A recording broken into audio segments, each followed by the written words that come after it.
Olá a todas e todos que nos acompanham aqui no nosso programa Soberania em Debate. Hoje vou estar sozinha aqui fazendo o nosso programa, porque o nosso colega Jorge Folena não vai poder me acompanhar nessa entrevista, mas hoje nós vamos falar de um tema bastante importante para nós, principalmente que somos do movimento sindical, no geral, no sentido de que há ainda uma discussão a ser feita sobre a liberdade, a autonomia e a sustentação dos sindicatos, que foram esses direitos que foram praticamente excluídos durante a reforma trabalhista feita pelo governo Temer, que acabou também entrando numa profunda mudança do panorama sindical.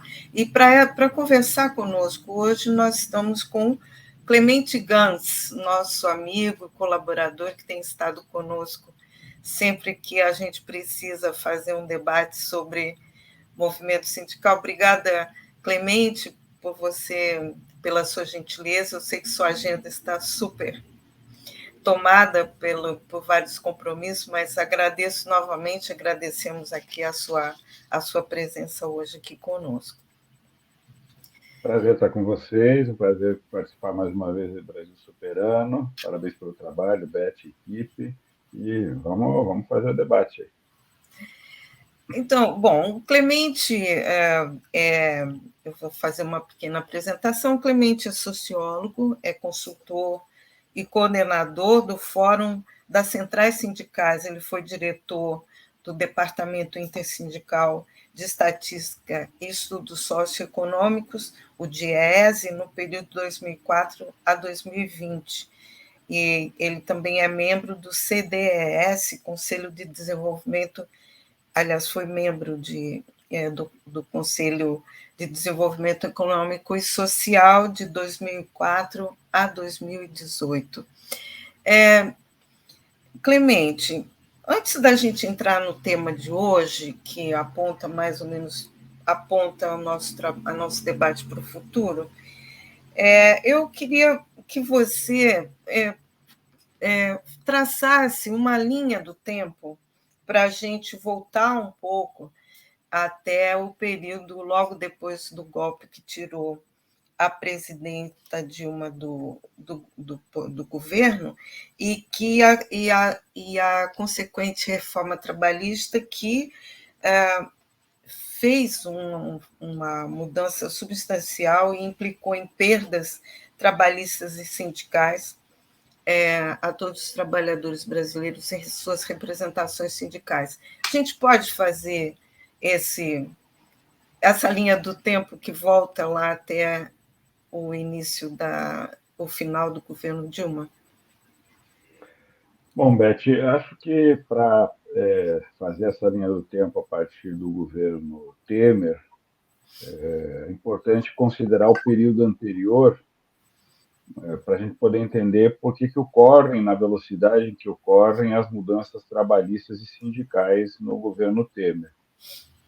De 2003 até 2016, o governo Lula e Dilma, nós tivemos um governo que fez um processo de valorização da relação com o movimento sindical, de alguma maneira investiu em melhorar a proteção do mundo do trabalho, deixou de fazer mudanças importantes nesse período, mas fez mudanças que acumularam proteções trabalhistas e, por exemplo, reconhecimento do direito de vínculo de trabalho da trabalhadora doméstica. Bom, são inúmeras as de 2003 para cá, o que foi feito em termos de mudança trabalhista, seja previdenciária, a política de valorização do salário mínimo e várias outras iniciativas.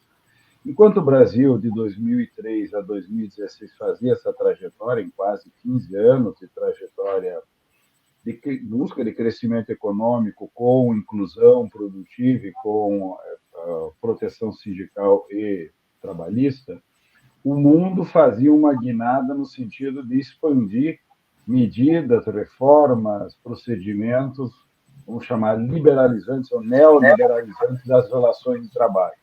De um lado, enfraquecimento dos sindicatos, desvalorização da negociação coletiva, apoio à negociação por empresa ou ao tratamento da relação individual, e desmonte da arquitetura, especialmente na Europa, da forma de contratação coletiva.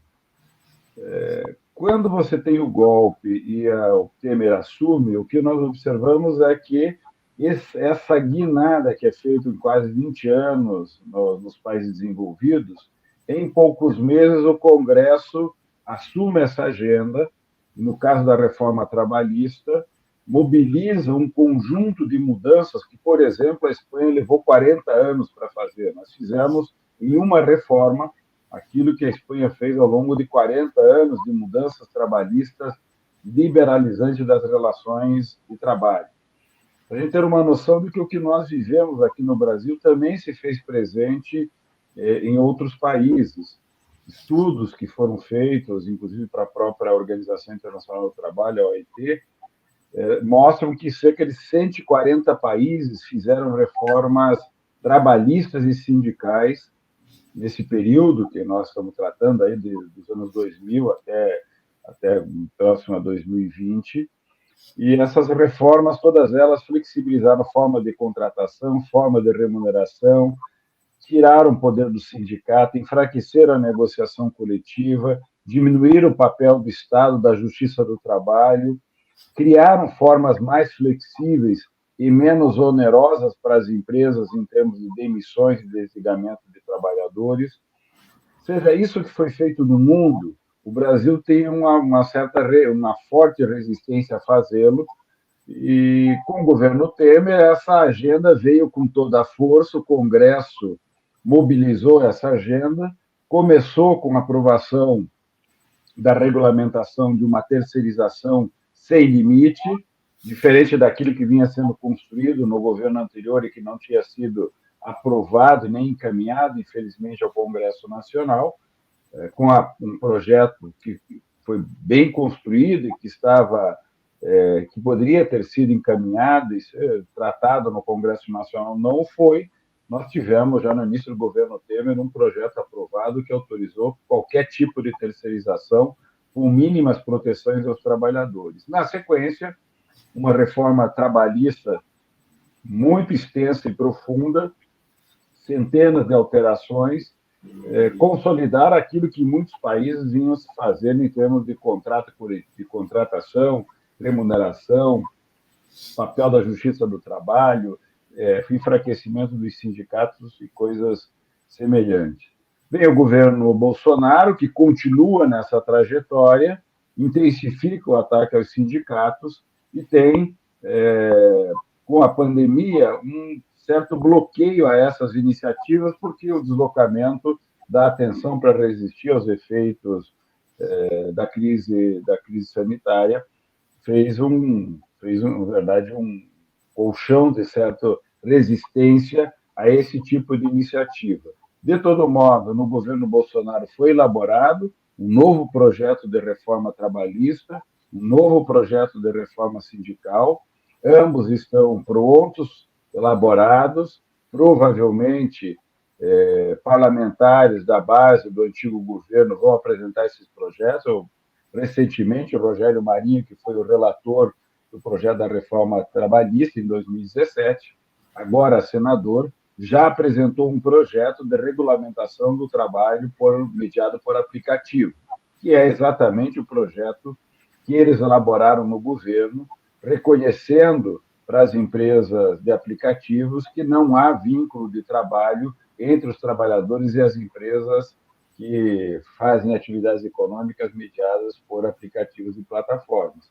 Portanto, eles têm essas propostas elaboradas para continuar um projeto de flexibilização do mundo do trabalho, de enfraquecimento da ação coletiva mais geral dos sindicatos e de deslocamento da ação sindical, seja para o nível da empresa, seja tirando o papel do sindicato e deixando a relação de trabalho direta entre o trabalhador e a empresa sem a mediação do sindicato.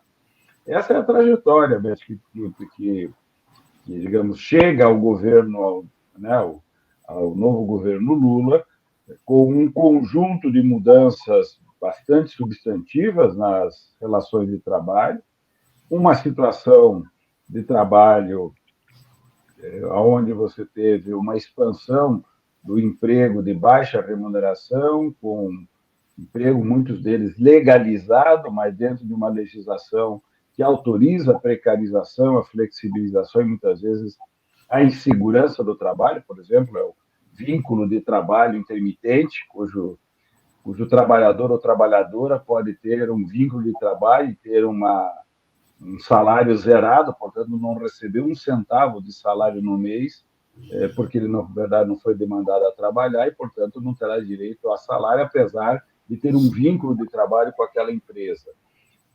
Portanto, nós temos uma situação hoje onde há um conjunto de regras que estão regendo relações de trabalho que também vieram se alterando, porque há profundas mudanças no mundo do trabalho, profundas mudanças que exigem necessariamente novas regras trabalhistas e cujo caminho adotado anteriormente é um caminho que autoriza a flexibilização com a desproteção e a insegurança.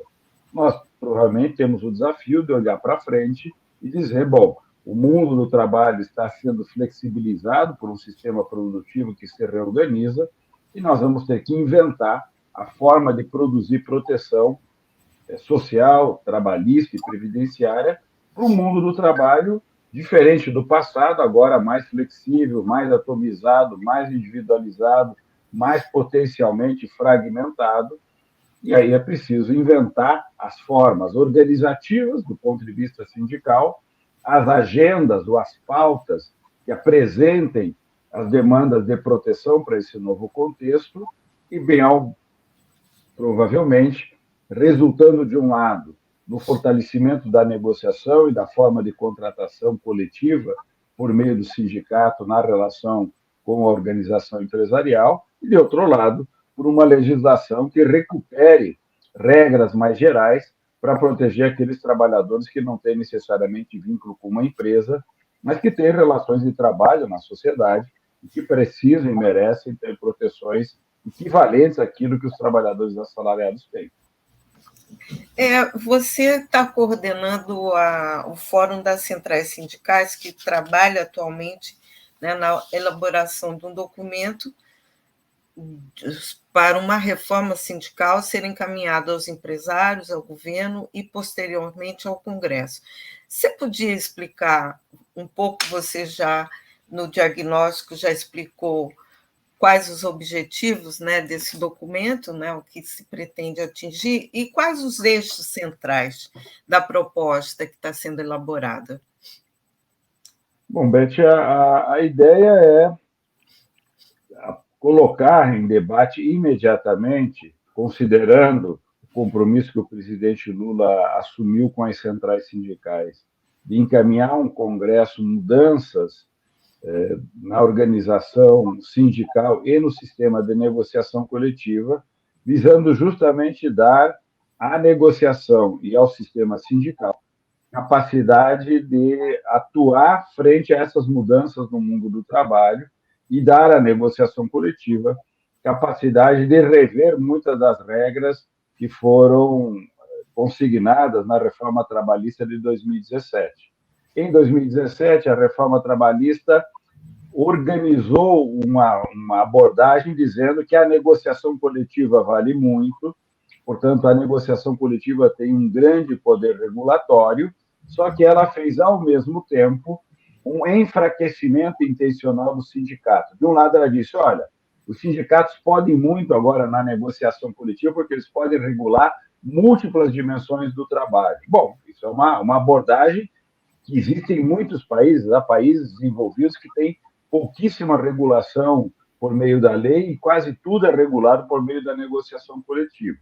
O Brasil indicou isso na reforma trabalhista. Então, tudo bem, vamos tratar de regular as relações de trabalho por meio da negociação coletiva. Entretanto, essa mesma legislação, intencionalmente, quebrou o financiamento do sindicato, tirou, em várias regras, o poder de representação coletiva, enfraqueceu a capacidade do sindicato acompanhar o processo de homologação e demissão de um trabalhador, tirou o poder de representação coletiva diante de demissões coletivas, ou seja, fez uma devassa no poder do sindicato efetivo de conduzir processos negociais. O que nós estamos apresentando é uma proposta que recoloca a negociação coletiva no patamar devido, dizendo, ó, bom, a negociação vale muito, portanto, vamos instruir processos bem estruturados de negociação coletiva, no qual, de um lado, a negociação valendo muito, seja bem estruturada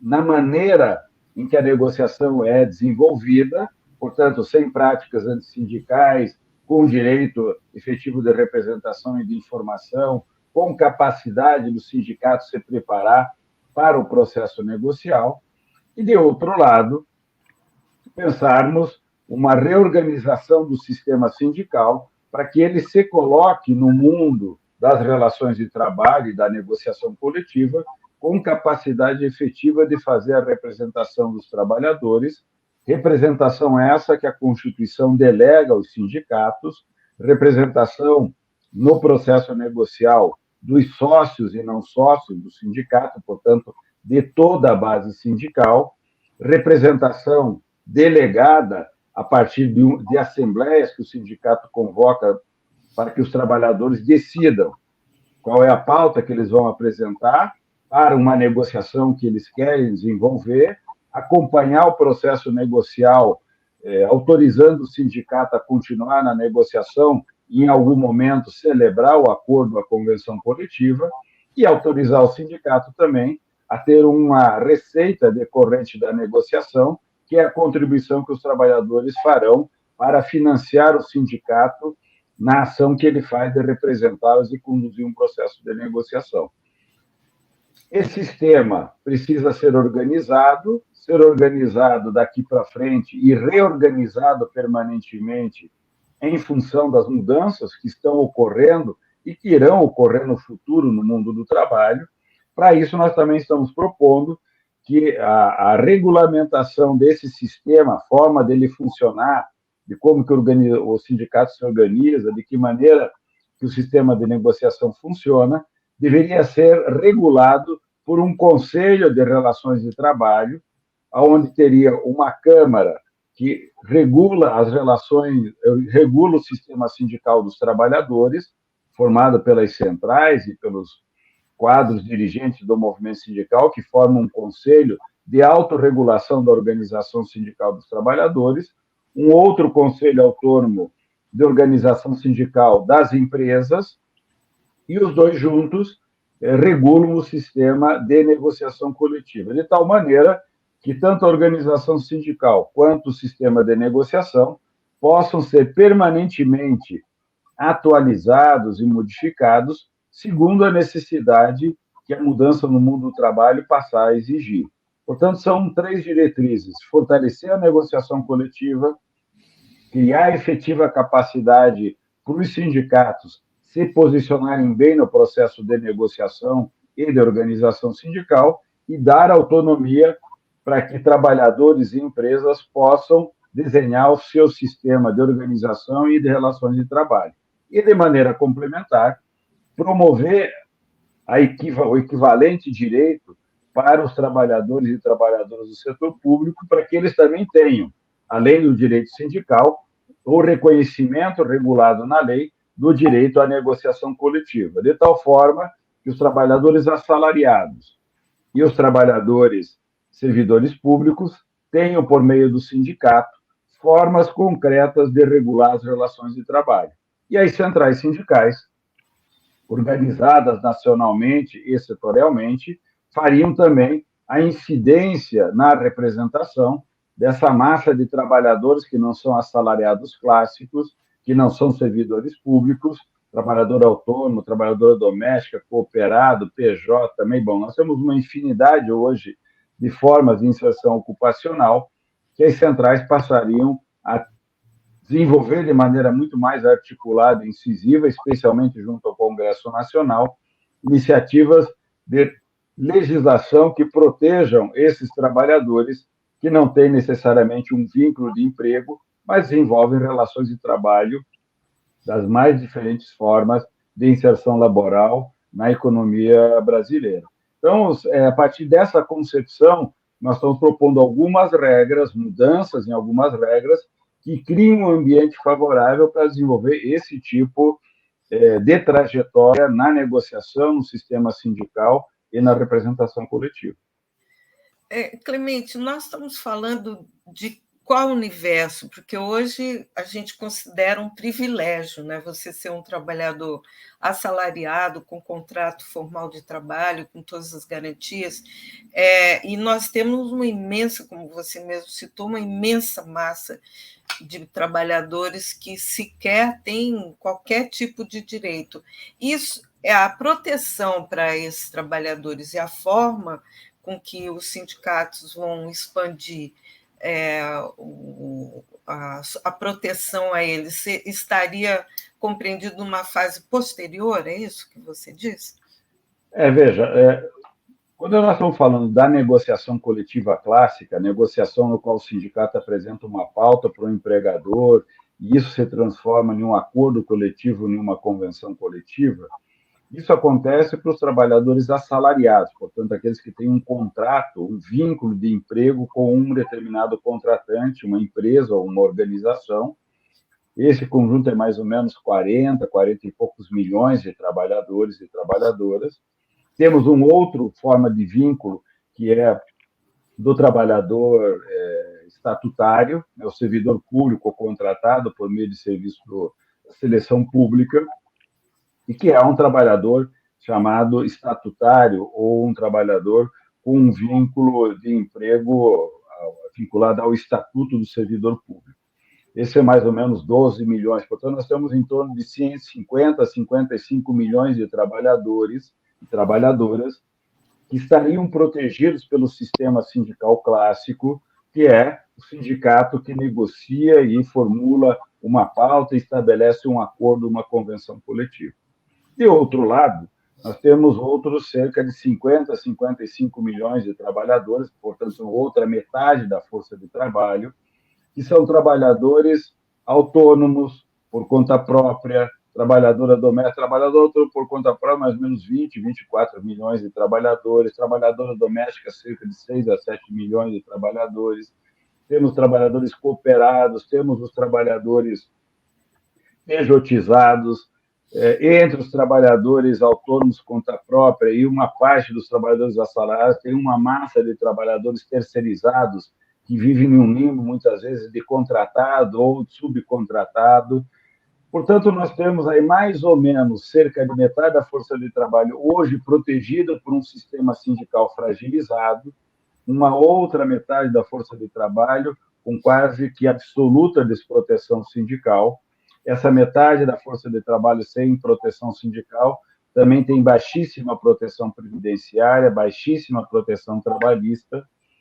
E, portanto, é preciso imaginar um sistema que progressivamente readquira muita força para proteger sindicalmente aquele contingente que já protegia, portanto, recuperar essa capacidade de contratação coletiva e, de outro lado, gerar capacidade para que essa organização sindical consiga expandir sua base de representação para essa outra metade da força de trabalho que sempre teve baixa proteção sindical. Portanto, nós temos dois desafios: dar a essa parte da força de trabalho a capacidade de recolocar o sindicato como seu instrumento de proteção, como já o fez ao longo das últimas décadas, recuperar essa capacidade por meio da negociação coletiva valorizada de um sindicato com alta taxa de representação, e, de outro lado, organizar o sistema sindical, especialmente através das centrais sindicais, das confederações, das federações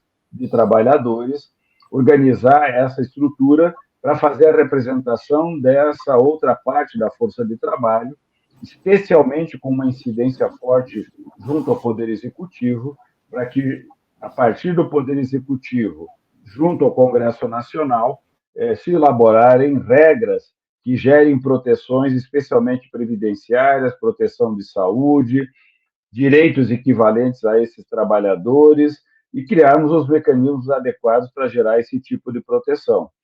Temos que considerar que esse mundo do trabalho que nós temos no Brasil é heterogêneo, é altamente flexibilizado, não há nenhuma perspectiva de reversão desse quadro no médio prazo. Nós temos que, ao mesmo tempo, recolocar a nossa economia para uma trajetória de crescimento virtuoso e termos uma estrutura sindical e um processo de negociação com os empregadores e junto ao Congresso Nacional que permita, em uma economia que cresça de maneira continuada, o movimento sindical fazer a disputa distributiva do produto do trabalho que nós todos realizamos no Brasil, gerando melhores empregos, melhores salários, melhores condições de trabalho para essa diversidade de formas de inserção ocupacional. Portanto, é preciso criar uma forma organizativa para o mundo do trabalho que está em transformação, e essa organização precisa colar nesse mundo, e essa colagem exige regras novas que permitam essa estrutura sindical se aproximar desse mundo do trabalho, criar suas formas de organização sindical, gerar a maneira com que as pautas, as demandas, as propostas possam ser apresentadas, seja a um empregador, seja ao parlamento, seja ao Poder Executivo, a um prefeito, a uma Câmara de Vereadores, a uma Assembleia Legislativa, dependendo de qual é o âmbito que se procura gerar a proteção e a regulação. Então, a reforma que nós estamos propondo, na verdade, as mudanças que nós estamos propondo são mudanças, eu diria, relativamente pontuais, porque não é uma reforma de todo o sistema, na verdade, são mudanças que permitirão induzir um processo com essas características, com autonomia para que as organizações possam investir nessas mudanças ao longo do tempo e possam fazer mudanças que sejam respostas às transformações que, inclusive, acontecem no mundo do trabalho. Eu queria saber duas questões em relação ao fortalecimento dos sindicatos. Nos anos 90, eu acho que a CUT, né, a Central Sindical, a qual, inclusive, o Sindicato dos Engenheiros é filiado, tinha uma proposta de liberdade e autonomia sindical, inclusive o fim do imposto sindical, mas que garantia a representação dos trabalhadores nos seus locais de trabalho como peça fundamental para que esse sistema funcionasse. Tem algo parecido nessa proposta que vocês estão encaminhando? E em relação à sustentação financeira, o debate sobre a contribuição assistencial? Que, aliás, já está sendo bombardeada pela grande imprensa, né, a contribuição assistencial, por conta desse recurso que está sendo votado no STF, e nós já estamos vendo aí nas manchetes a volta do imposto sindical, né? Então, já criando uma animosidade, né, em relação ao fortalecimento financeiro das entidades sindicais. Começando pela essa última questão, acho que esse bombardeio, na verdade, revela para nós qual é a força política presente na sociedade brasileira contrária ao sindicalismo e claramente declarada como uma força que não pretende que o movimento sindical exista no Brasil. Então, sejamos claros, essas manifestações que aparecem nos meios de comunicação revelam que essa força política tem grande capacidade de mobilização, usa, inclusive, a desinformação, o desconhecimento, de forma intencional para confundir o debate, comparar coisas que são incomparáveis. E, na verdade, o que eles estão querendo dizer claramente é que eles não têm nenhum interesse em aprovar nenhuma regra que dê capacidade do sindicato existir de maneira correta e digna. Então, nós estamos, na verdade, vendo qual é o problema que nós teremos para enfrentar de que tipo de resistência nós teremos para promover esse tipo de mudança que eu estava levantando anteriormente. E é justamente por isso, por conta de termos clareza de qual é essa força política, por termos clareza de como que essa força política, mundo afora, vem usando, inclusive, preceitos que são caríssimos ao movimento sindical, como o preceito da liberdade sindical, ela vem sendo usada mundo afora, infelizmente, dentro dos marcos regulatórios dos países, contra os trabalhadores. No geral, o princípio da liberdade sindical vem sendo usada de maneira desvirtuada, mas de forma, infelizmente, predominante, para quebrar a estrutura sindical. Para você ter uma ideia, o antigo ministro do Trabalho, hoje senador da República, que implementou a reforma trabalhista de 2017, dizia: eu vou ser o ministro que vou implementar a liberdade sindical no Brasil. A reforma que eu vou fazer do sistema sindical é a seguinte: é livre organização sindical brasileira, ponto. Essa é a mudança na Constituição. E abaixo disso, virem-se. Não haverá nenhuma regulamentação sindical na legislação. Na nossa visão, dizia ele, 5 trabalhadores criam um sindicato. E o sindicato só representa o seu sócio. O acordo vale para o sócio, a convenção coletiva vale para o sócio. E a empresa só é obrigada a seguir um acordo coletivo, uma convenção coletiva, se ela for sócia do sindicato patronal. Essa regra, que é uma regra neoliberal muito clara, vem sendo usada em vários países. Em um estudo recente da OCDE, em 36 países, mostra que cresce nos países da OCDE, portanto, nos países centrais da economia, uma queda na sindicalização, uma desproteção sindical crescente, uma perda da participação dos acordos e convenções coletivas na proteção da regulação do trabalho, e, portanto, esse resultado é fruto de 2 diretrizes básicas. De um lado, cresce nesses países a ideia de que o sindicato só representa o sócio, e, de outro lado, cresce nesses países a compreensão de que a empresa só é obrigada a cumprir uma convenção, um contrato coletivo, se ela for sócia da entidade sindical patronal. E o que se observa nesses países é que as empresas, de forma crescente, se desfiliam do sindicato patronal para não ter nenhuma obrigação de seguir nenhum acordo e nenhuma convenção coletiva. O resultado disso, em 2 décadas, é que os estudos recentes da União Europeia e da OCDE indicam a urgência para que os países retomem o apoio aos sindicatos e estabeleçam metas de proteção sindical de 80% da população. Essa regra é uma diretriz importante, diretriz que eles indicam de alta dificuldade para implementar, e isso é tão grave que países que nunca tiveram política de salário mínimo, o exemplo dele, claro, é a Alemanha, dado a desproteção sindical e a crescente fragmentação dessa representação, e a desproteção sindical resultando, inclusive, em uma massa de trabalhadores, especialmente imigrantes, que recebiam abaixo do que eles chamam o padrão mínimo, ou a renda mínima vital naquele país, renda essa que, se o trabalhador recebe abaixo, o Estado complementa para que ele tenha garantido a renda mínima vital, dado que as empresas, de maneira continuada, contratavam e remuneravam abaixo da renda mínima vital e que os sindicatos não conseguiam produzir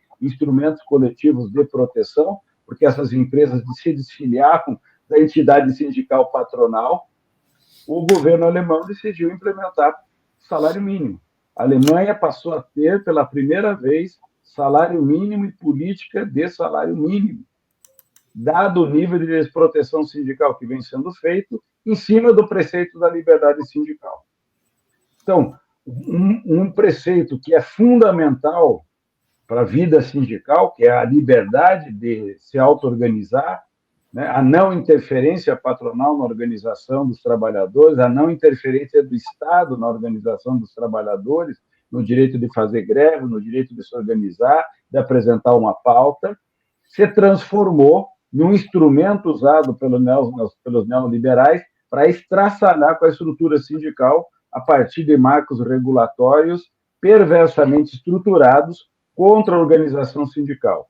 Campanhas de exacerbação do individualismo, campanhas de criminalização do movimento sindical, campanhas de desqualificação do trabalho do dirigente sindical, coisas que nós vimos aqui no Brasil ocorrendo de maneira intensa. Não nos esqueçamos, o presidente anterior, logo depois de eleito, deu uma declaração chamada cercadinho, que ele dava as declarações dizendo, em Brasília, onde ele disse que o sindicato era uma entidade criminosa e que o governo dele acabaria com essa organização criminosa. Eles trabalharam 4 anos de maneira continuada, e o ministro usava o discurso da liberdade sindical para atacar de maneira continuada o movimento sindical.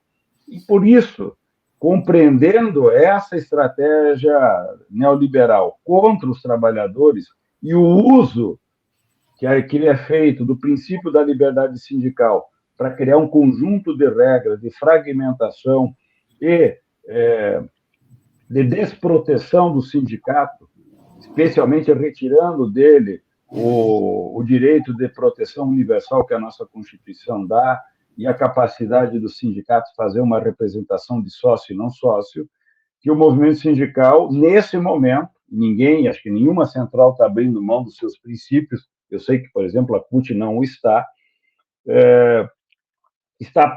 pactuando que nós devemos encaminhar mudanças nos marcos normativos da organização sindical brasileira sem alterar o artigo 8º. Isso significa que nós não iremos propor uma PEC, né? Um projeto de emenda constitucional, visando alterar o artigo 8º, que é o artigo que define que no Brasil só pode existir uma entidade sindical na base sindical. Portanto, o princípio da liberdade, o princípio da chamada unicidade sindical. Então, nós não estamos propondo mexer... O município como o local mínimo. A base mínima. Isso, a base mínima. Então, não pode existir nenhum sindicato com uma base menor do que o município. Então, nós achamos que essa é uma regra importante. Portanto, aquilo que o Rogério Marinho dizia, 5 trabalhadores, ele dava exemplo. Em uma agência bancária tem 50 trabalhadores, pode ter 10 sindicatos lá dentro. E cada sindicato faz uma negociação independente da outra. Não precisa fazer negociação junta. 5 trabalhadores se juntam, formam um sindicato e negociam com a gerência o seu acordo. Essa era a visão deles. É só ir para o Chile para ver no que dá essa concepção, né? Nós estamos dizendo, não, vamos manter essa regra do município, porque ela é uma regra importante para impedir que esse tipo de fragmentação aconteça, né? E vamos também manter a unicidade, porque ela também é uma regra que, nesse momento, impede essa fragmentação espúria que eles estão propondo. Se a gente conseguir fazer uma transição e ganhar autonomia, que é a proposta que nós estamos levando, com essa autonomia, talvez o movimento sindical ganhe musculatura política a médio prazo, aí sim, talvez, para fazer um próximo passo para a liberdade sindical, mas aí nenhuma outra arquitetura política e nenhum outro modelo sindical, não esse que os neoliberais querem implementar no Brasil, que eles ainda têm, infelizmente, muita força. O movimento sindical, quase depois de uma década de ataque, está extremamente fragilizado. Nós não temos os recursos e as capacidades necessárias para fazer esse tipo de enfrentamento. Quem é que consegue se contrapor aos editoriais que desde sábado estão sendo colocados no Jornal Nacional, no Globo, na Folha de São Paulo, no Estadão? Quem é que tem recurso para contratar 2 minutos na hora do Jornal Nacional e dar a nossa interpretação do que o editorial do Jornal Nacional divulgou? Para isso precisa ter recurso, né, Beto? Vocês não temos recurso, nós vamos ficar nós brigando aqui com as nossas bandeirinhas e eles com canhões apontados no meio da nossa testa. Então, a ideia não é abrir mão desses princípios, mas é transformar esses princípios em um projeto estratégico nesse momento, capaz de promover condições para que o movimento sindical reassuma, aí sim, um protagonismo, talvez de médio prazo, de transformações, que muitas vezes não precisam nem de mudança legislativa. Nós vamos fazendo isso de maneira autônoma. Se um dia a gente achar que é fundamental dar esse próximo passo, você tem a capacidade efetiva de fazê-lo. Fazer agora poderia significar um altíssimo risco de nós termos uma gravíssima derrota num Congresso Nacional, que boa parte deles não gosta do movimento sindical, e não gosta porque não quer ter o movimento sindical como concorrente dele, porque sabe que a nossa história sindical é uma história de uma organização que tem uma grande incidência política. Eles não querem, de maneira alguma, recolocar o movimento sindical com essa trajetória. Então, nós temos que saber que o que é importante conquistar agora e o que essa conquista tem que gerar em termos de avanço para a organização sindical. E agora, nesse momento, é conseguir autonomia, conseguir recuperar a capacidade de financiamento correta do movimento sindical e recolocar a centralidade para a negociação. E por que a centralidade da negociação é importante? Porque é por meio da negociação que o sindicato consegue chegar na base sindical. É por meio da negociação que você chama os trabalhadores para dizer, bom, qual é a pauta que a gente vai apresentar? Está na hora de fazer greve, vamos para o pau, vamos enfrentar. Ou seja, a negociação coletiva na verdade, a substância que permite o sindicato voltar a ter uma boa relação com os trabalhadores. Não é porque a gente acha que a negociação coletiva vai resolver os problemas do mundo, não, é porque a negociação é a tarefa principal do sindicato na representação dos trabalhadores. Então, fortalecer a negociação, criar capacidade para o sindicato fazer bem esse trabalho, ter um financiamento correto e ter autonomia para pensar a sua estratégia, são, digamos, elementos básicos para criar uma nova base para o sistema, aí sim, poder pensar em mudanças mais estruturais na medida que ele tiver essa capacidade. Clemente, as centrais sindicais, nós estamos aqui às portas quase no 1º de maio, né? E as centrais sindicais, no 1º de maio próximo, resolveram fazer atos unificados, né? De todas as centrais sindicais, e o tema é emprego, renda, direitos e democracia. Eu vi que tem uma pauta de 15 reivindicações, e quando você inclui o debate político da democracia, que implica numa luta por direitos, né? Estado democrático de direito, a guerra ainda contra um fascismo que está incrustado ainda dentro das instâncias, tanto do executivo quanto do legislativo e no judiciário. Qual é a importância desses atos e desse debate público, desses eixos no 1º de maio? Bom, primeiro é que não há nenhuma possibilidade da existência do sindicato, da negociação e da liberdade, sim, né, de organização, que não seja numa sociedade democrática. Não há sindicato numa sociedade autoritária ou fascista, né? O projeto fascista brasileiro que o Bolsonaro mobiliza não contempla a existência de sindicato, né? Nem de liberdade, nem de imprensa, nem de nada. Isso que nós estamos fazendo aqui provavelmente não poderia existir num projeto fascista do Bolsonaro.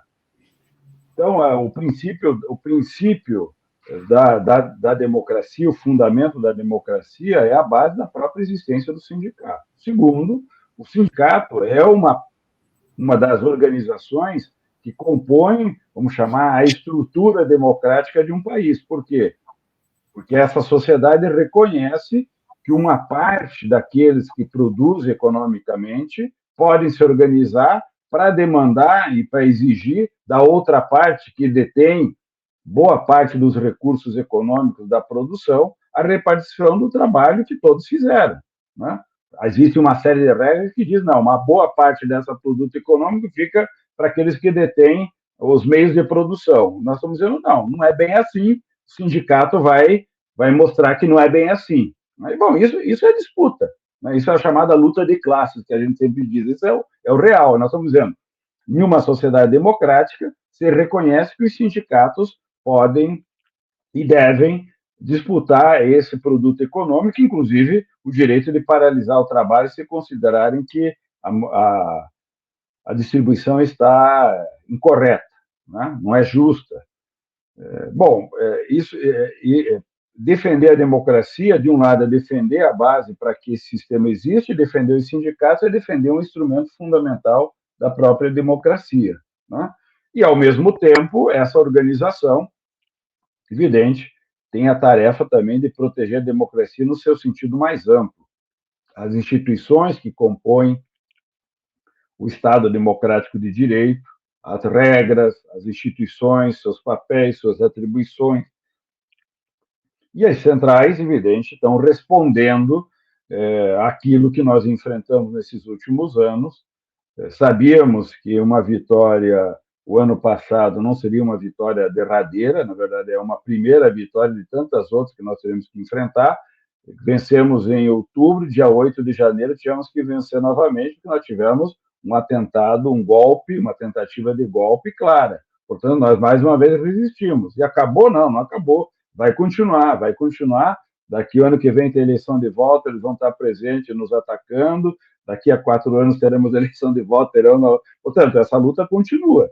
E nós precisamos ter as nossas instituições fortalecidas, a liberdade de organização mantida e recuperar a nossa capacidade. Portanto, recuperar a capacidade de atuação dos sindicatos é parte de um projeto de resistência do Estado Democrático de Direito e das suas instituições.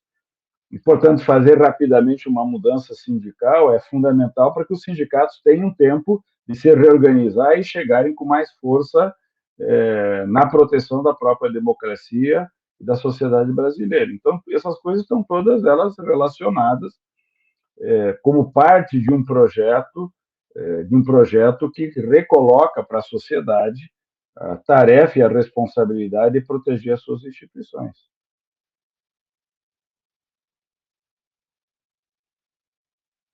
Tá sem som, Beth. Aí, eu desliguei porque tem um barulho, um som ambiente aqui. Você já falou bastante sobre isso, mas se você pudesse resumir, no seu modo de ver, ainda tem um desafio para o movimento sindical, que isso a gente vê em várias categorias, é atrair os jovens para o movimento sindical, atrair a juventude que está desencantada, desalentada, né? O neném não quer estudar e também não assim, desistiu de procurar emprego, né?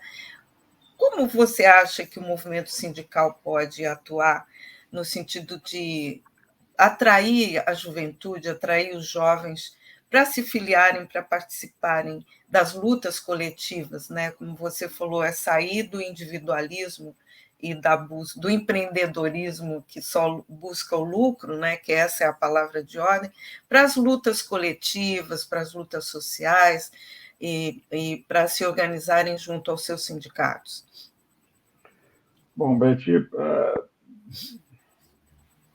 a participação dos jovens sempre foi um desafio na história do sindicalismo. Ou seja, não é que no passado esses jovens participavam intensamente, não é. Né? Quem participa do sindicato são os setores, vamos chamar, da média idade para frente. É aquela parte da classe trabalhadora que, ao ter uma longa trajetória de vida profissional, vai descobrindo o papel do sindicato e vai entendendo o que é o mundo do trabalho, o que é a exploração. Tá? O jovem que chega quer tocar a vida e o sindicato, às vezes, atrapalha. Né? Porque não quer dizer que não tenham jovens, tem muitos jovens participando, mas sempre foi um desafio atrair o jovem para que ele se engaje no sindicato. Hoje, a situação é mais delicada porque você tem todo um conjunto de ideias que são colocadas pela sociedade nas escolas, dizendo que cada um resolve por si os seus problemas, uma exacerbação do individualismo como unidade econômica e política dissociada do coletivo, né? Eu sou uma unidade econômica, nem muitas vezes se percebe, mas ele é visto como uma unidade econômica, e uma unidade de produção descartável. Se ele é uma unidade individualizada, sem a proteção do sindicato, ela é mais facilmente descartável, inclusive. Bom, desmascarar, desvelar essa ideologia é uma tarefa do sindicato, né? Se ele não tem recurso, não consegue fazer trabalho de mobilização, de formação, de articulação, é mais difícil de fazer esse trabalho, vencer, né, toda a mídia falando o tempo todo, filme, cinema, as redes sociais, vão tudo o tempo todo dizendo para ele que é isso que vale. Não, a solidariedade, a luta, o coletivo, nada disso vale. O que vale são essas ideias. Então, é evidente que a luta está muito mais difícil, não só para o sindicato, mas para todo mundo. Agora, o que a experiência está mostrando é que nós temos dois grandes movimentos. De um lado, essa dinâmica neoliberal que aumenta as desigualdades, que fragiliza, que enfraquece, que precariza, está gerando, de um lado, um crescente aumento na participação da vida política da extrema-direita, dos fascistas. Isso está acontecendo no mundo todo, ou seja, há um ressentimento coletivo, especialmente dos setores médios dessas sociedades, de que essa dinâmica econômica não está entregando o resultado que prometia, está entregando precarização, desigualdade, insegurança, e esse ressentimento é capitaneado, galvanizado pela extrema-direita, infelizmente. Isso é clássico ao longo da história. E, de outro lado, você tem o ressurgimento de mobilizações no campo da esquerda, do sindicalismo. Veja o caso dos trabalhadores na área de saúde na Inglaterra, os franceses agora lutando contra a lei da Previdência. Bom, você começa a ver ressurgir movimentos organizados pela base sindical que estão trazendo novidades que não eram imagináveis há 6 meses atrás. Portanto, eu creio que parte do que nós faremos para frente, inclusive para trazer mais jovens para essa luta, é justamente fazer os movimentos. Quando é que você ganha corpo como presença coletiva na sociedade? Quando você consegue fazer um movimento ganhar presença na sociedade, fazer uma mobilização, fazer uma greve, fazer protestos, colocar a sociedade em movimento, né? Não é em cursos, não é em boletim, não é na mesa de negociação que a gente faz isso. Tudo isso é necessário, porque é parte de um processo se a gente tiver articulado com o movimento, certo? Nós precisamos reorganizar o movimento sindical justamente para ele voltar a adquirir, né, mais essa dimensão de movimento, mais essa capacidade de promover lutas, de promover, digamos, o deslocamento dos trabalhadores para uma ação coletiva e solidária. E é nessa ação coletiva que a solidariedade pode ser, creio eu, redescoberta, né? E aí nós vamos ter que imaginar. É evidente, imaginar que nós vamos fazer uma greve numa empresa de 10 mil trabalhadores, quando todos trabalham numa mesma unidade, entram pelo mesmo portão, é uma forma de fazer uma greve. Fazer uma greve com 10 mil motoristas do iFood, motoqueiro, cada um em cima de uma moto, correndo que nem um louco pela cidade. Mas como é que se mobiliza 10 mil trabalhadores? Então, 10 mil, são 10 mil em duas unidades diferentes, uma dispersa no território, na cidade de São Paulo, correndo que nem um louco para cada lado. Como é que se organiza uma greve com esse pessoal? É muito diferente de organizar a greve dos 10 mil naquela unidade fabril, né? Radicalmente diferente. E o que nós vamos ter que inventar é como fazer a greve com esses 10 mil motoqueiros. Isso nós vamos ter que criar. E nós não sabemos como fazer. Como é que faz a greve? Os bancários têm hoje 400 mil bancários repartidos pelo acordo coletivo. 150 mil em home office, teletrabalho. Você tem ideia de como é que faz greve com 150 mil trabalhadores em teletrabalho? Eu não tenho a mínima ideia. Como é que faz uma greve com teletrabalho? Eu não sei. Mas nós vamos ter que descobrir. Como é que faz um movimento de solidariedade com 150 mil trabalhadores trabalhando em casa? Eu não sei, mas nós vamos ter que descobrir. Essas descobertas, que a mudança que a gente vai fazer tem que propiciar. Nós temos que criar um jeito de trabalhar que permita com que nós descubramos essas coisas, nos coloquemos essas questões e tenhamos capacidade de inventar soluções para isso, né? Isso não vai vir de um projeto de pesquisa acadêmico, não virar dentro de uma sala de aula, nem virar de um laboratório onde vão ficar testando coisa. Né? Isso aqui virá de testes concretos, de lutas. Eu não sei o que vai fazer, o que nós vamos inventar, né? Mas nós vamos ter que inventar coisas. E muitas dessas coisas exigem investimento. Você não faz isso sem investimento, é colocar recursos, fazer coisas, né? Então é isso. Eu acho que esse é o nosso desafio. E nesse desafio, dos grandes propósitos tem que ser justamente fazer esses movimentos para trazer uma maior participação da juventude nesses processos. Eu acho que é o meio pelo qual, classicamente, trabalhadores e trabalhadoras se inserem na vida sindical. É nessa descoberta feita nas lutas concretas que eles entram e participam, descobrem a solidariedade e o gosto pelo trabalho sindical, que é um trabalho coletivo de solidariedade. Portanto, é assim que a gente organiza a vida sindical, né?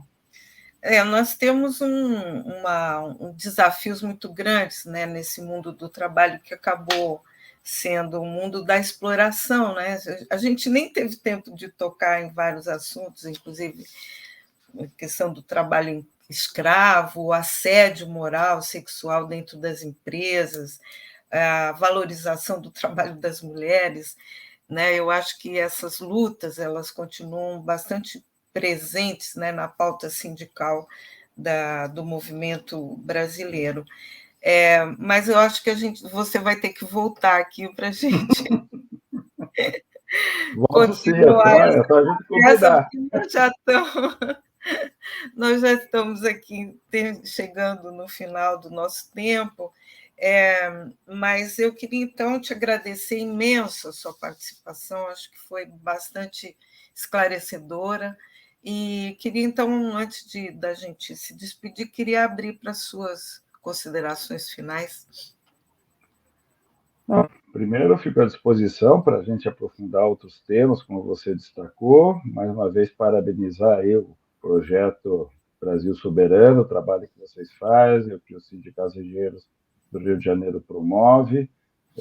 Desejar sucesso aí no trabalho para você, para o sindicato, e uma longa trajetória de oportunidades. Não vamos perder essas oportunidades, vamos ser céleres, rápidos, precisos, para fazer avançar a luta, gastar menos tempo no que nos divide e juntar forças para fazer avançar a nossa luta coletiva. Obrigado pela oportunidade e fico à disposição de vocês. Nós que agradecemos imenso, Clemente. A gente vai encerrando aqui, convocando, né, para o 1º de maio, para todas as manifestações e atos unificados na próxima segunda-feira, e agradecemos a quem sempre nos acompanha aqui no Soberania em Debate, um projeto do projeto SOS Brasil Soberano dos Sindicatos Engenheiros do Estado do Rio de Janeiro. Até lá, até a próxima. Muito obrigada, Clemente.